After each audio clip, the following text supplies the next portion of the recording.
Instagram.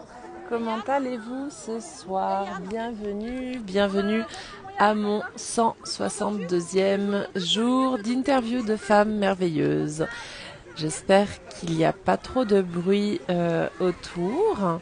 Je suis désolée, mais j'avais pas trop envie de bouger de mon spot. Je vous le partage, je viens de vous le mettre en story, mais on est tellement bien ici à la plage avec cette journée de chaleur que je me suis dit que j'allais y rester et on va même manger juste ici à côté, comme un air de vacances. Voilà. Je vous montre tout ça parce qu'en fait j'attends que mon invité du jour arrive, Edith.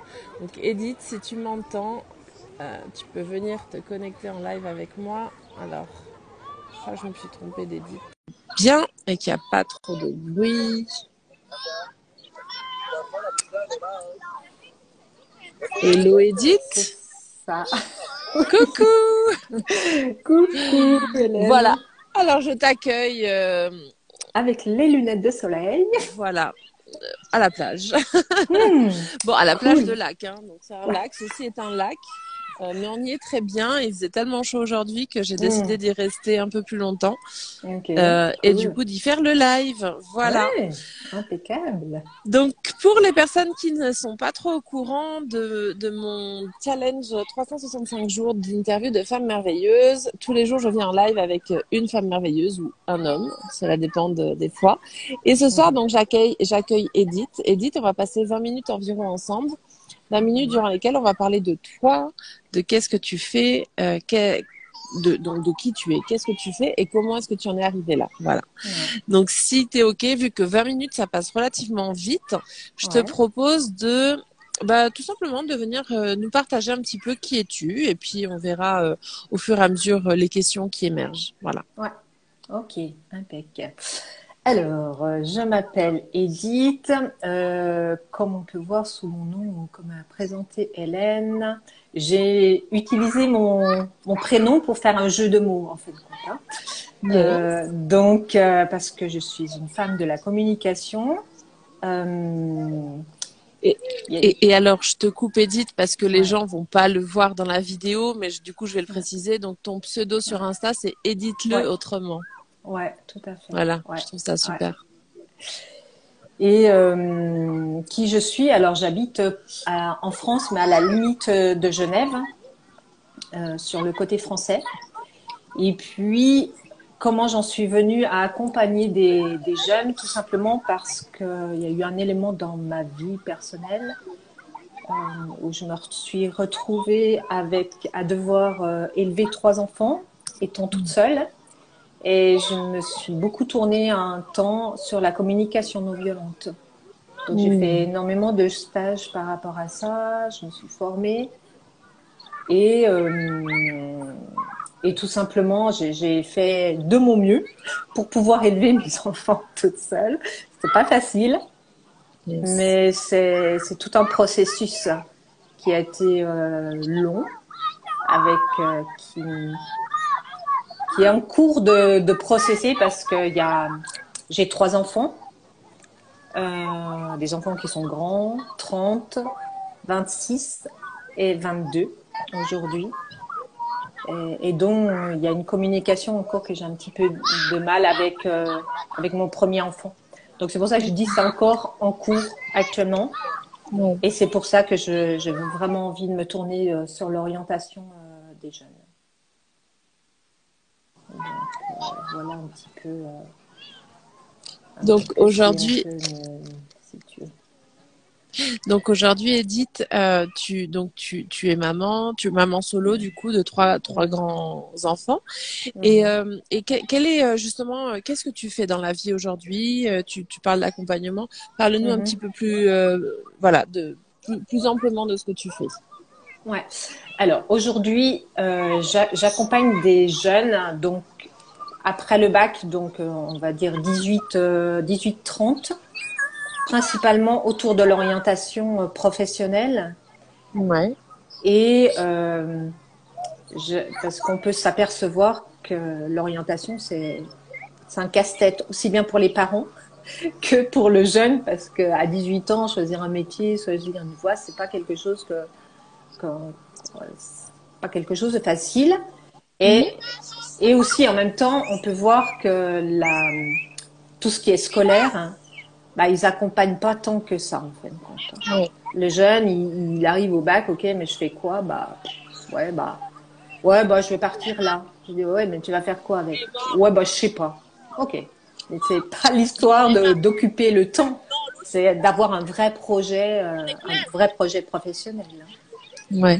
C'est justement, c'est Hmm. des jeunes à partir de quelle tranche d'âge que tu accompagnes? 18, à partir de 18 ans. 18 ans. Ok, Ouais, donc entre c'est 18. plus des accompagnements euh, euh, orientés orientation du coup, enfin orientés Ouais, orientation. ouais. Ouais, principalement, hein.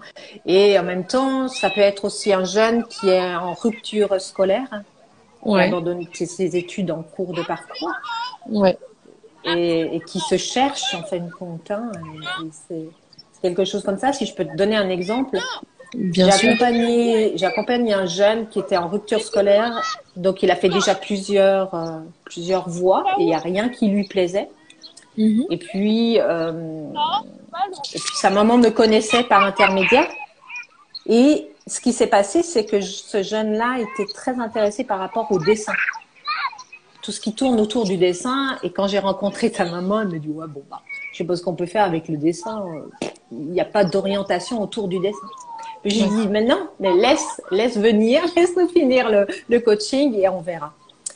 Et puis, ben, ce jeune avait un rêve, c'était de faire le tour du monde en bateau. Wow. Ok. Et ce qui s'est passé, c'est que, alors, pour être honnête, le coaching, je l'ai même pas fini, hein. On a fait 4-5 séances, puis je me suis dit, oh, ouais, c'est mort, hein. Laisse tomber. Eh ben non, c'est pas mort, hein. C'était pas mort parce que on peut aller voir ce jeune, il est sur Insta, c'est Vogue-Mairie Projet. Et du coup, bah, il va vraiment faire son projet, son tour du monde en bateau.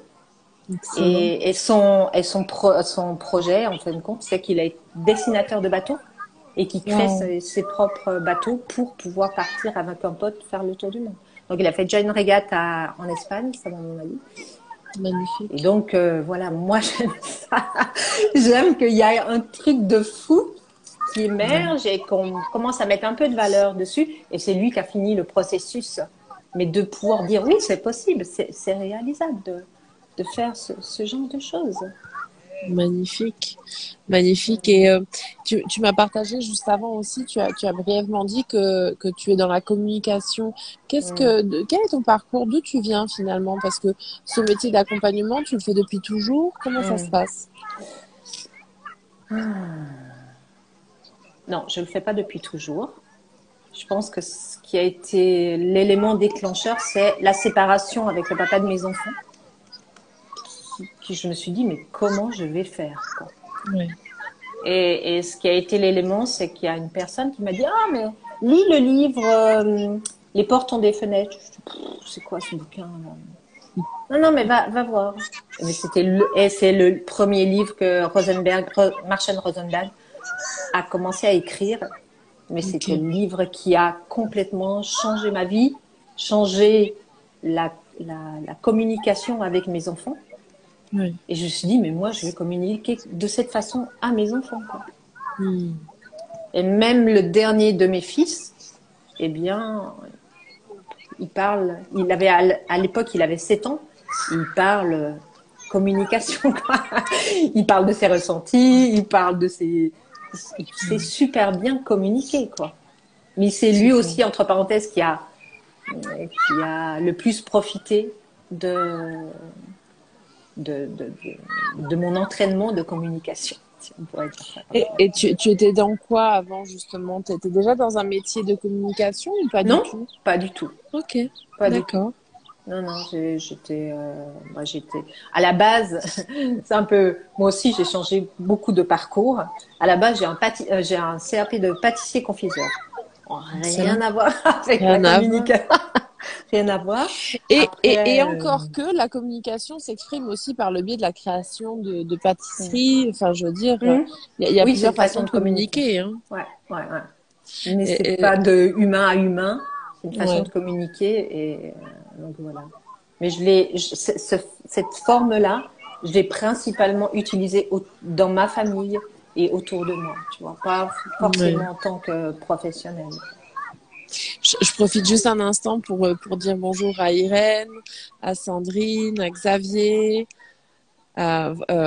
Et puis je suis en train de lire le commentaire des secrets de Jupiter. La communication est un sens à la vie, exactement. Ouais. C'est la base en fait, hein, la Mm, communication. mm, C'est mm. la base. C'est la Et base. aujourd'hui, coucou Lee qui vient d'arriver. Aujourd'hui, comment ça se passe du coup quand tu décides d'accompagner un jeune, c'est par le biais de ses parents que ça passe ou c'est des jeunes qui sont, enfin, par quel biais finalement tu peux accompagner ces jeunes? Mhm, Est-ce que tu travailles avec des écoles peut-être ou tu mhm, as le projet justement d'aller donner voilà, donner tes services dans des écoles. Moi, mhm, je verrais très mhm, bien, par exemple, enfin, je me revois étant jeune adolescente, enfin, à l'école, au lycée, pas savoir trop ce que je voulais faire.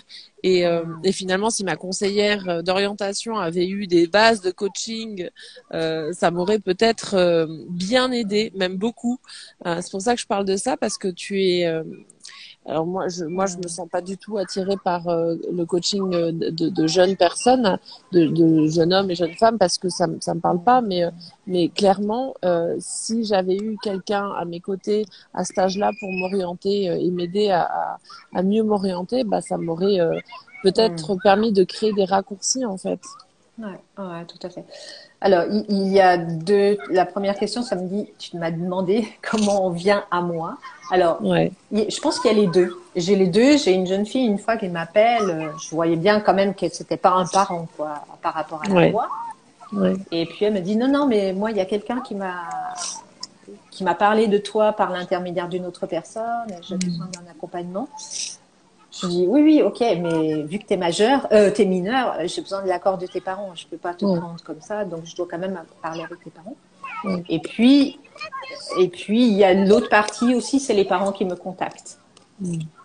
Et donc là, quand c'est les parents qui me contactent, bah, j'ai besoin de savoir si le jeune il est ok avec ça. Des fois, on a plusieurs thématiques. Des fois, je peux me retrouver avec un parent qui a vraiment envie que son jeune il prenne le coaching, mais le jeune il en veut pas de coaching. Non, bien sûr. Donc Ouais, là, bah, j'ai déjà essayé de parler avec lui et tout ça. Non, ça prend pas, ça prend pas, c'est pas le moment. Et du coup, ouais, bah, c'est plus les parents qui ont envie que ça passe comme ça. Mais c'est là où vient le, j'allais dire le lubrifiant de la communication. Pourquoi les parents ouais, ont vraiment envie de faire ça et pourquoi le jeune ne veut pas. Et je pense que ce sera ouais. intéressant justement d'avoir ce pont entre les deux, tu vois. Et c'est ça aussi Tout à qui fait. m'intéresse, quoi, tu vois. Tout à fait. Je Et regarde. Tu me dis hein, s'il y a beaucoup de bruit, hum, puisque je vois qu'il y a non, des gens ça qui va. crient autour de moi. Hum, Xavier qui dit bah, la communication verbale et non verbale, exactement. hum, Et puis, et je lis les commentaires. Hein. Et ouais, ouais. puis, les secrets de Jupiter qui nous dit, faisant de la communication animale et du coaching médiumnique, le verbal et le non verbal prend tout son sens. Ouais, Hum, hum, hum, effectivement. hum, Et en fait, je tout à rebondis fait. sur ce que tu dis justement parce que ce week-end, bah, je l'ai pas précisé, mais ce week-end j'étais en week-end avec Edith, avec Xavier justement. On a fait un week-end entre coachs de notre voilà de notre cercle. Et puis justement, la thématique du week-end c'était la communication non verbale en fait. Donc c'est assez intéressant Hum, de voir que ô combien c'est important et ça continue hum, à ressortir aujourd'hui, ouais, même lors de ouais, ce ouais. live. Oui, oui, tout à fait. Et même sur les intuitions, quelque chose qu'on peut réellement ressentir. Je l'ai expérimenté dernièrement au mois de mars avec une jeune fille. Et je sentais qu'il y avait une certaine tension avec son papa. Mais je me suis dit, oh, c'est moi qui me fais un film. Ok. Deuxième séance, de nouveau cette intuition-là, très très forte. Et la jeune fille était un peu émotive et tout ça. Je me suis dit, mais qu'est-ce qui se passe là réellement? Ouais, Et j'ai exploré la piste par rapport à son papa, moins de sa maman, mais principalement par rapport à son papa. Et je lui ai demandé d'aller vraiment, elle avait une semaine, je lui ai dit, écoute, t'as la semaine pour, jusqu'à dimanche, c'était mardi, je lui ai dit, t'as la semaine pour aller communiquer avec ton papa, pour lui exprimer réellement ce que tu as envie de faire. Et elle me disait qu'elle avait une certaine tension d'approbation de son papa par rapport à ce que son papa veut qu'elle fasse et que ce qu'elle, elle a vraiment envie de faire. Et je lui ai ouais, dit, ça me touche quand je parle de ça parce que je trouve que pour moi, ça, c'est la base de le fait, c'est pas l'orientation en elle-même, c'est les Bien sûr. pressions qu'on peut avoir entre le papa, la maman, les projections du papa, de la maman ou d'une autre Ouais. personne. Et Et ouais. je rajouterais que l'on peut ressentir en fait, hein, en tant Hum, qu'ado, jeune homme ou jeune femme, c'est ouais, vraiment on ouais, ressent cette pression. hum, Des fois, elle n'est pas forcément mise, mais on la ouais, ressent telle quelle. Hein. ouais, ouais, tout à fait. Et donc, je lui ai dit, écoute, tu demandes un rendez-vous officiel ou non officiel avec ton papa. Tu es sûr que tu vas trouver un moyen, une forme de pouvoir avoir un instant juste privilégié avec ton papa. Et le lendemain, elle revient. On avait rendez-vous. Alors, je lui ai dit, comment ça s'est passé? Elle me dit, franchement, c'était super bien. Parce que son papa a pu exprimer ce que lui, il attendait auprès de sa fille. Et elle a pu exprimer aussi ce qu'elle a réellement envie. Et à Bien partir de sûr. là, bah, ça a complètement débloqué le coaching.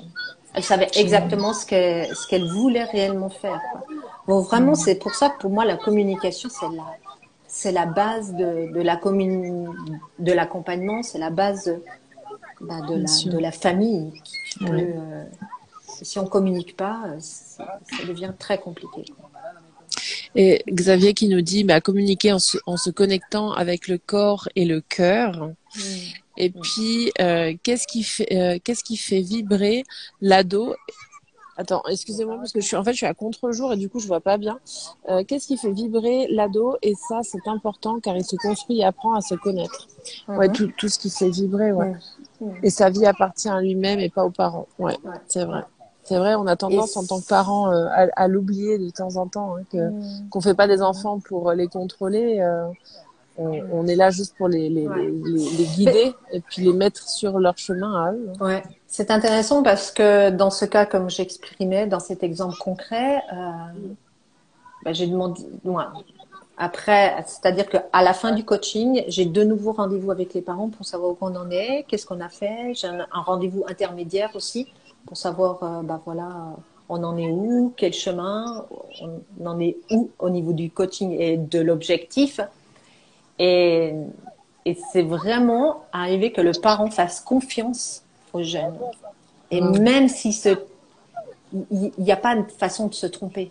C'est juste que c'est peut-être pas tout à fait exactement la pile, mais c'est peut-être une nuance. Mais en tous les cas, pour cette jeune fille qui voulait partir, ses parents voulaient qu'il parte en scientifique, bah, elle a pris une notion scientifique, mais avec une couleur différente. Et Super. ça donne complètement la, une autre notion de l'orientation. C'est-à-dire que les parents, ils voulaient exactement ça. Mais elle voulait un peu de ça avec une couleur différente. Ouais, c'est génial. C'est génial. Ouais. Je vois que le temps défile et qu'on arrive Mmh. vraiment à la fin de ce live. Je Oh. t'avais prévenu à l'avance que ça passait hyper vite, 20 minutes. Ce que je Mmh. te proposerais de faire, c'est quand je vais venir poster la vidéo sur mon feed Insta, viens nous mettre Mmh. en commentaire tes coordonnées pour que les personnes qui sont en live aujourd'hui ou celles Mmh. qui regarderont en replay et qui veulent connecter à toi, qui veulent plus d'informations sur tes Mmh. accompagnements, puissent Mmh. le faire rapidement. Ouais. Et en dernière question, moi j'aime bien vous poser une question puisque ces lives sont des lives de partage. Et du coup, j'aime bien vous demander quelles ont été trois inspirations qui t'ont inspiré à devenir la femme que tu es aujourd'hui. Donc des inspirations en lien avec le développement personnel. Ça peut être des personnes, ça peut être des formateurs, des livres. Voilà, partage-nous si tu es OK avec ça, Mmh. trois de tes inspirations. Alors, la première inspiration, c'est que j'ai une foi réelle en toute la jeunesse en général. Ça m'inspire énormément parce que je trouve qu'ils ont des idées de fous qui peuvent Ouais. réaliser, mais moi, ça me bluffe à chaque fois, quoi. Comme je disais au début, le petit jeune, ok, je vais faire le tour du monde, on va faire ton tour du monde, quoi. Excellent. Ouais, Ah, pour ils ont moi, une énergie. Ouais. ça m'inspire énormément. La deuxième chose, alors c'est le bouquin qui a transformé ma vie, comme je te disais, Les portants des fenêtres. Ouais. Et le deuxième chose, c'est bah, qui m'inspire énormément, c'est que chacun fait de son mieux, quoi, en fin de compte, avec là où il en est aujourd'hui. Et Ok. ça, Et si tu avais c'est une vraiment personne à nous énorme. partager, ça serait qui? Une personne qui m'inspire Ouais, ou ouais, qui m'a touchée le long de ma vie. bien sûr, ouais. Euh, alors, ce serait une personne. Alors, il s'appelle Michel de Cotigny. C'est un ami qui a été un élément, euh, qui a fait de l'accompagnement sans vraiment que ce soit de l'accompagnement, Sans savoir. sans le savoir, Yes. qui m'a vraiment un processus de vie. Et c'est grâce à lui aussi que je suis qui je suis aujourd'hui. C'est, c'est magnifique, Ouais. en tout cas. On a un petit peu dépassé le timing et c'est OK. Mhm. Je te remercie infiniment, en tout cas, Edith, Merci à toi de pour ton nous avoir invitation. partagé. Merci de nous avoir partagé qui tu es, tes accompagnements et ce que tu fais aujourd'hui. Si vous voulez plus d'infos sur les accompagnements pour les jeunes, j'arrive pas à dire les jeunes hommes, les jeunes femmes, Oui, les jeune homme et presque jeune fin, femme. oui, parce que j'ai presque envie de dire les ados, mais c'est plus des ados en fait, donc c'est Non. voilà. Hein. Mhm. Mhm. N'hésitez pas à Ouais. contacter Edith justement à ce sujet-là. Et puis, je pense, elle vous répondra avec grand plaisir. Et puis, tu peux Mhm. venir aussi nous partager en commentaire tes inspirations, comme ça, ça donnera peut-être Mhm. des idées à d'autres. Voilà. Voilà. Je sais pas si tu veux Merci rajouter un Hélène. dernier petit mot. Non, c'est parfait. Ok. Tout Eh est ben, parfait. impeccable. Merci en tout cas à vous d'avoir participé au chat de ce live aujourd'hui. Je vous refais une petite vue de là où je suis. Hein. Je vous partage. Je suis Mhm. généreuse parce qu'il fait super bon et c'est super joli. Voilà. Pour ma part, je vous dis à demain pour le prochain live et je vous souhaite une toute belle soirée. Je vous embrasse très fort. Merci Hélène. Ciao, Ciao. ciao.